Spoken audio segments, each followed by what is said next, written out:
భావితరాలకు డొక్కా సీతమ్మ దాతృత్వం తెలియాలని డిప్యూటీ సీఎం పవన్ కళ్యాణ్ అన్నారు. మధ్యాహ్న భోజన పథకానికి అపార అన్నపూర్ణ పేరు సబూబు అని చెప్పారు. ప్రభుత్వం నిర్వహించే క్యాంటీన్లను ఎన్టీఆర్ పేరుతో కొనసాగించాలని పవన్ కళ్యాణ్ ప్రతిపాదించారు. ప్రభుత్వం ఆగస్టు 15 నుంచి ప్రారంభించే క్యాంటీన్లకు పేరు ఖరారు విషయంలో ఒక ఆసక్తికర చర్చ చోటు చేసుకుంది. వీటికి ఎన్టీఆర్ పేరుతో అన్నా క్యాంటీన్లు అని కొనసాగించాలా, డొక్కా సీతమ్మ పేరు కూడా జోడించాలా అనే చర్చ జరిగింది. ఈ సందర్భంగా 2019 వరకు ఉన్న విధంగా అన్నా క్యాంటీన్లు అని కొనసాగించాలని ఉప ముఖ్యమంత్రి పవన్ కళ్యాణ్ సూచించారు.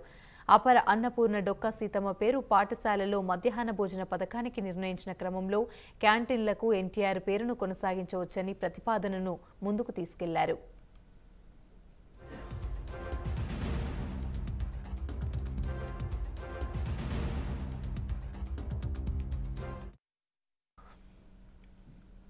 డొక్కా సీతమ్మ పేరుతో మధ్యాహ్న భోజన పథకాన్ని కొనసాగిస్తే ప్రతి విద్యార్థికి సీతమ్మ గొప్పతనం తెలుస్తుందని, పాఠశాల స్థాయిలో విశిష్ట వ్యక్తులు, దాతృత్వం కలిగిన వారి పేర్ల మీద పథకాలు ఉండటం వల్ల భావితరాలకు మేలు కలుగుతుందని పవన్ కళ్యాణ్ అభిప్రాయపడ్డారు.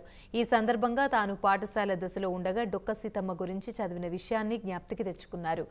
కంభాల కృష్ణమూర్తి రాసిన అమృత వాక్కులు అనే సంకలనాన్ని నాన్న ఇచ్చారని పవన్ చెప్పారు. అందులో డొక్కా సీతమ్మ దానగుణాన్ని, ఆకలి అన్నవారికి అర్ధరాత్రి వేళ కూడా వండి వార్చి పెట్టిన వారిని, అంతర్వేది దర్శనానికి బయలుదేరితే దారిలో తన ఇంటి భోజనానికి యాత్రికులు వస్తున్నారని తెలిస్తే దైవ దర్శనానికి వెళ్లకుండా వెనక్కి వచ్చి ఆకలి తీర్చారని చదివినట్లు పవన్ కళ్యాణ్ అన్నారు.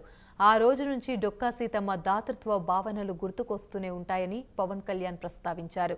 స్కూల్ విద్యార్థులకు భోజనం అందించే పథకానికి డొక్కా సీతమ్మ పేరు ఉండటం వల్ల భావితరాలకు విలువలు అందించగలమన్నారు. అలాగే పేదలకు కిలో ₹2 బియ్యం అందించే పథకం తీసుకొచ్చిన ఎన్టీఆర్ పేరుతో అన్న క్యాంటీన్ల నిర్వహణ సముచితమన్నారు పవన్ కళ్యాణ్.